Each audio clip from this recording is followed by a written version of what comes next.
अस्सलाम वालेकुम। तमाम तारीफ़ें रब्बे ज़ुल जलाल के लिए और लाखों दरूद हज़ूर ख़ातमुन नबिय्यीन अलैहिस्सलाम के लिए। आप देख रहे हैं यूट्यूब चैनल हक टाइम, मैं हूँ काशिफ़ रज़ा। नाज़रीन, कल एक सेनेटर मुश्ताक साहब का एक मैंने इंटरव्यू देखा जो रफ्तार में उन्होंने दिया। उस हवाले से उन्होंने जमात इस्लामी के हवाले से बहुत सी चीज़ें खुलकर बात की। जमात इस्लामी से मुताल्लिक़ बहुत सी ऐसी चीज़ें हैं जो शायद हम पहले कुछ और समझते थे, लेकिन सेनेटर मुश्ताक साहब के इस इंटरव्यू के बाद बहुत सी चीज़ें क्लियर हो चुकी हैं। आप यूँ समझेंगे जमात इस्लामी के कुछ लोगों को उन्होंने एक्सपोज कर दिया है। उस पर बात करेंगे। इसके अलावा इल्यूमिनाटी को अगर आप जानते हैं उसके बारे में कुछ, तो फिर आप ये भी जानते होंगे कि वकार ज़का कौन है। तो ये मैंने खैर इसी तारुफ़ करवा दिया। मुझे नहीं पता उसका ताल्लुक़ उनसे कितना है कितना नहीं है। खैर, उनकी तरफ से खबर आती है कि वो 2029 का इलेक्शन लड़ेंगे और पाकिस्तान के वज़ीर-ए-आज़म बनेंगे और इस्टेब्लिशमेंट के साथ मिलकर वो ये इलेक्शन लड़ना चाहते हैं। ये बहुत ही सनसनीखेज़ चीज़ थी मेरे लिए, तो मैंने कहा इस पर डिस्कशन ज़रूर करेंगे। और इसके अलावा आइनी तरमीम जो 27वीं आइनी तरमीम आने जा रही है, उस हवाले से फाइनली पाकिस्तान पीपल्स पार्टी ने नून लीग को एक ऐसा जवाब दिया जो शायद हम समेत बहुत से लोगों को ये उम्मीद भी नहीं थी, क्योंकि बहुत से लोग ये चाह रहे थे, ये समझ रहे थे कि शायद पाकिस्तान पीपल्स पार्टी जो आसानी से आमादा हो जाएगी, लेकिन उन्होंने ऐसा जवाब दिया। प्रेस कॉन्फ्रेंस की गई उनकी जानिब से अब से 3-4 घंटे कबल, तो वो कुछ चीज़ें सामने आई हैं, उस पर बात करेंगे। और स्पेशली तहरीक लबैक पाकिस्तान के जो मदारिस और मसाजिद से मुताल्लिक़ हुकूमत पंजाब का एक फ़ैसला सामने आया है, उस पर भी डिस्कशन करेंगे। लेकिन सबसे पहले मैं वकार ज़का की कुछ बात कर लेता हूँ। वकार ज़का की वीडियोज़ में अक्सर उन पर इल्यूमिनाटी में शामिल होने का या इल्यूमिनाटी के मेंबर होने का इल्ज़ाम लगता रहता है। पहले तो वो ये कहते थे कि मैं नहीं हूँ इस तक उसका मेंबर, मेरा कोई ताल्लुक़ नहीं है इल्यूमिनाटी से, लेकिन अब वो खुल कर ये बात करते हैं और वो अब ये कहते हैं कि इल्यूमिनाटी दरअसल कोई ऐसी मजहबी तंजीम नहीं है, वो एक ऐसी तंजीम है जो इंसानों की खिदमत करती है, इंसानियत की खिदमत करती है, एक टेक्निकल और टेक्नोलॉजी से मुताल्लिक़ एक तंजीम है और पता नहीं क्या क्या ब्रेन वॉश करने के लिए उस तरह की बातें करते हैं। इल्यूमिनाटी है क्या, इल्यूमिनाटी में कौन कौन शामिल है, तो ये बहस कहीं और निकल जाएगी। तो फ़िलहाल हम इसको रहने देते हैं। लेकिन ये तो काफ़ी हद तक कंफर्म है कि वो इल्यूमिनाटी के मेंबर ज़रूर हैं। जिस तरह वो प्रमोट करते हैं अपनी वीडियोज़ में इल्यूमिनाटी को, उसके साइन को प्रमोट करते हैं और उसके बारे में सब तो खैर डिटेल से बात करने लगे। तो खैर हम बात करते वकार ज़का के हवाले से। उन्होंने कहा है कि वो 2029 में इलेक्शन ज़रूर लड़ेंगे, कम से कम वज़ीर-ए-आज़म बनने की कोशिश करेंगे, वरना अपोजिशन में बैठने की कोशिश करेंगे। एक वीडियो बयान में उन्होंने कहा कि Noon league, Pakistan peoples party, MQM और पाकिस्तान तहरीक इंसाफ के लोगों से दरख्वास्त है कि हमारे साथ आएँ और बैठें। सियासी पार्टी का एक मकसद है किसी की बुराई नहीं करनी है और ये साबित करना है कि टैक्स के पैसों पर बैठकर टीवी पर जुगतबाजी नहीं होनी चाहिए। MPAs और MNA का काम पॉलिसी लाना है, ना कि सड़क बनाना। वकार ज़का ने का कहना था कि 174 सीटें जीतनी पड़ेंगी और उनके लिए उन्हें $74 मिलियन चाहिए होंगे। उनके पैसों के लिए अब तक हमारे पास उस तरह के लोग जमा नहीं हुए। मैं इलेक्शन के लिए पैसे जोड़ रहा हूँ। नौजवानों को खुशामदीद कहते हैं, इस पार्टी में आए और हमें सपोर्ट करें। और इसके अलावा जब उनसे सवाल किया गया कि भाई पाकिस्तान में तो ऐसा है कि कोई भी सियासी पार्टी बगैर इस्टेब्लिशमेंट के आ ही नहीं सकती, तो इस हवाले से आप क्या राय रखते हैं, तो उन्होंने बहुत खुलकर ये बात की। उन्होंने कहा कि बिल्कुल इस पर कोई शक ही नहीं है कि पाकिस्तान का सिनेरियो ऐसा है, तो हम भी इस्टेब्लिशमेंट के साथ ही मिलकर जाएंगे। अगर वो हमें कहेंगे कि आएँ तो हम जाएंगे, अगर वो कहेंगे कि आपको इजाज़त नहीं है तो हम इलेक्शन नहीं लड़ेंगे। तो उन्होंने दो टोक अल्फाज में ये कहा कि मैं इस्टेब्लिशमेंट के साथ मिलकर इलेक्शन लड़ूंगा। अब हमें नहीं पता कि इस्टेब्लिशमेंट उनके साथ मिलकर उन्हें लाती है या नहीं लाती है, तो खैर उनकी राय होगी। लेकिन वकार ज़का ने कम से कम इतना कह दिया है कि मैं इस्टेब्लिशमेंट के साथ मिलकर पाकिस्तान में 2029 का इलेक्शन लड़ूंगा और मैं वज़ीर-ए-आज़म बनने की कोशिश करूंगा। अब लेट्स सी 2029 तो बहुत ज़्यादा है, लेकिन मेरे ख्याल से थोक के हिसाब से पार्टियां बनाई जा रही हैं। कभी जवाद अहमद सामने आते हैं, फिर इकरार हुसैन साहब सामने आए, अब वकार ज़का सामने आए हैं। तो मुझे नहीं लगता कि ये सिलसिला कहाँ रुकेगा और ये लोग करना क्या चाहते हैं। आकर वो सिंगल पर्सन को सामने लाया जाता है, वीडियो रिकॉर्ड करवाई जाती है, मार्केट में फेंक दी जाती है कि जी ये आ रहा है और ये अपनी पार्टी बना रहा है। अगर इतना ही आसान होता पार्टी बनाना, तो हर बंदा उठकर अपनी पार्टी अलग से बना देता, क्योंकि हर शख्स को, हर किसी से कोई ना कोई इशू ज़रूर है पॉलिटिकल पार्टियों से। तो इस पर नाज़रीन आपको क्या लगता है कि क्या वकार ज़का जो है, एक तो सिंपल सा सवाल मैं ये पूछ लेता हूँ कि क्या इल्यूमिनाटी के मेंबर हैं वो या नहीं, और दूसरा क्या वो पाकिस्तान में इलेक्शन लड़के 2029 के वज़ीर-ए-आज़म बन सकते हैं या नहीं बन सकते, यह आपने हमें कमेंट सेक्शन में जाकर हमें ज़रूर बताना है। खैर अब बात कर लेते हैं नाज़रीन तहरीक लबैक पाकिस्तान के हवाले से। एक तो ये खबर कल हमारे सामने आई कि पीर सैयद ज़हीरुल हसन शाह साहब जो नायब सरबराह हैं तहरीक लबैक पाकिस्तान के, फाइनली उन पर FIR लॉन्च हुई और 10 रोज़ा जिस्मानी रिमांड उनका का मंजूर कर लिया गया।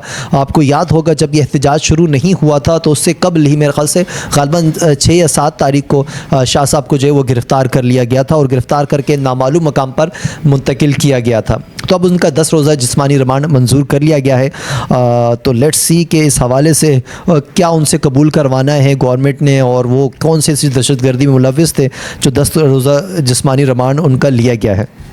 तो खैर बात करते हैं अब पंजाब में कलअदम TLP के 177 मदारिस और 330 मसाजिद को मरहलावार तंजीमुल मदारिस अहले सुन्नत पाकिस्तान के हवाले करने के लिए सूबाई हुकूमत और तंजीम के दरमियान मुआहिदा तय पा चुका है।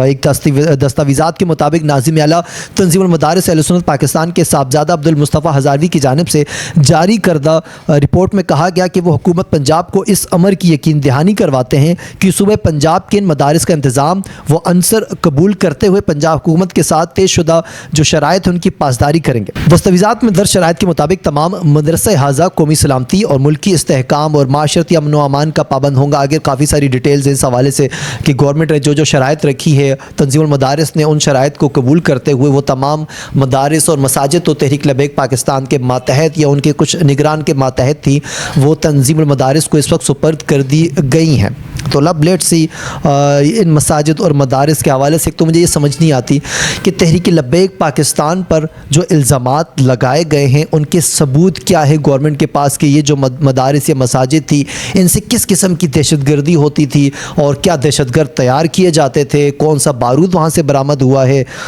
कम अज़ कम देखें मसाजिद और मदारिस को इन चीज़ों से दूर रखना चाहिए गवर्नमेंट को। आप उनके मरकज़ जो है सियासी मराकज़ हैं आप वो सीन करें, आपने कलअदम करार दे दिया, आप जो उनके कायदीन उनको गिरफ़्तार करें, उन पर कानूनी कार्रवाई करें जो भी आपको लगता है। लेकिन इस तरीके से मसाजिद और मदारिस के मामलात को लेकर चलना मेरे ख़्याल से ये ज़्यादा बेहतर नहीं।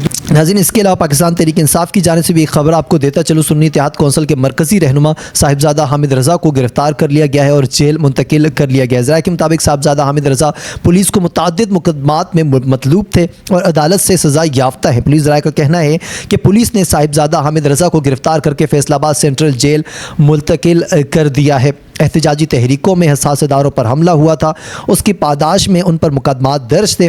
मकामी अदालत ने 40 साल की सज़ा सुनाई थी। तो अब इन्हें भी अरेस्ट कर लिया है, दीगर कायदीन भी अरेस्ट हैं और इमरान खान साहब की जो बहन है उनको 8 दफ़ा जो है अरेस्ट उनके वारंट गिरफ्तारी जारी किए गए हैं। नाज़रीन अब बात कर लेते हैं साबिक सेनेटर मुश्ताक खान साहब के हवाले से। देखिए जमात इस्लामी के हवाले से हम सब ये समझते हैं जमात इस्लामी जो है वो गज़ा के साथ हिमायत का ऐलान करती रही है, उनके लिए मार्च करती रही है, जलसे जुलूस रैलियाँ ये तमाम चीज़ें हमारे सामने रही। यानी कि हम ये समझते हैं कि पाकिस्तान में 2 बड़ी सियासी जमातें हैं, एक तहरीक लबैक पाकिस्तान, दूसरी जमात इस्लामी जो गज़ा के लिए हमेशा बुलंद तरीन आवाज़ इनकी जानिब से बुलंद की गई थी। लेकिन अब इंटरेस्टिंग चीज़ सामने ये आई कि साबिक सेनेटर मुश्ताक खान साहब के मुताबिक जमात इस्लामी जो है वो करती कुछ है, दिखाती कुछ है और कहती कुछ है। यानी कि उनके कुछ रहनुमा जिसमें स्पेशली हाफिज़ नईमुर रहमान साहब जो इस वक्त अमीर जमात इस्लामी हैं, उन्होंने साबिक सेनेटर मुश्ताक खान साहब को जो सेव गज़ा एक तंजीम थी उससे दूर रखा और कहा कि आप इसको बंद कर दें, सेफ गज़ा को, आप इस पर किसी किस्म के कोई एहतजाजी मुज़ाहरे नहीं कर सकते फ़लस्तीन के लिए। और फिर जब उन्होंने कहा कि मैं जब भी फ़लस्तीन के लिए एहतजाजी मुज़ाहरे हुए मुझे अरेस्ट किया गया तो कभी भी FIR में जो भी मुझ पर कटी तो कभी उनकी बेल नहीं करवाई गई जमात इस्लामी की जानिब से। मुझे कभी भी सेफ गज़ा के मुतालिक या गज़ा पर कंपेनिंग करने के मुतालिक मुझे सपोर्ट जमात की तरफ से नहीं मिली। और दूसरा समूद फुलटेला पर जाने के हवाले से उन्होंने भी एक इंकशाफ किया कि मुझे रोका गया, मुझे पाबंद किया गया कि आपने नहीं जाना। तो ये मेरी तो इस एटलीस्ट समझ से बाहर। अब लेट्स सी जमात इस्लामी की तरफ से क्या मौक़िफ़ सामने आता है। अगर वो ये कहते हैं कि साबिक सेनेटर मुश्ताक गनी साहब झूठ कह रहे हैं तो फिर तो जमात इस्लामी के जो भी नज़रियात हैं वो बिल्कुल दुरुस्त हैं। लेकिन अगर वो उनकी तरफ से कोई बयान सामने नहीं आता इसका मतलब ये कि साबिक सेनेटर मुश्ताक खान साहब जो हैं वो बिल्कुल दुरुस्त कह रहे हैं। और अगर ये चीज़ें नाज़रीन सामने आती हैं तो मेरे ख़्याल से बहुत अफसोस का मकाम है जमात इस्लामी के लिए कि जमात इस्लामी के जो रहनुमा हैं वो कहते कुछ हैं और करते कुछ हैं। और उन्हें ये भी कहा गया कि मुझे मारंग बलोच और दीगर लोगों की हिमायत के लिए भी मुझे मना किया गया और मुझे पाबंद किया गया कि आप ये काम कर सकते हैं, ये नहीं कर सकते। उन्होंने ये कहा कि जमात इस्लामी से मेरा इख्तिलाफ़ नहीं है, उनके कुछ करता धरता है जिनसे मेरा इख्तिलाफ़ है। तो उन्होंने ये कहा गया कि आपने फिर पार्टी क्यों छोड़ी, जमात से अलहदगी का ऐलान क्यों किया। तो उन्होंने कहा गया कि कुछ दहाइयों तक यही लोग लोग जमात पर बिराजमान रहेंगे, तो मुझे लगा कि मैं अब जमात इस्लामी के लिए मौजूद नहीं हूँ, इसलिए मैंने इस्तीफ़ा दिया। और फिर जब उनसे पाकिस्तान तहरीक इंसाफ से मुतालिक सवाल किया गया कि आप क्या खान साहब के साथ मिलने जा रहे हैं या PTI में शामिल हो सकते हैं, उन्होंने साफ इनकार किया कि मैं किसी भी सियासी पार्टी का हिस्सा अब नहीं रहूँगा। और फिर उन्होंने अपनी कुछ बातों में आगे चलकर तहरीक लबैक पाकिस्तान पर जो जुल्म हुआ उस पर भी आवाज़ बुलंद की। इससे पहले भी बारहा वो तहरीक लबैक पाकिस्तान पर मुरीदके में होने वाले मुजालिम के ख़िलाफ़ आवाज़ बुलंद करते आ रहे हैं।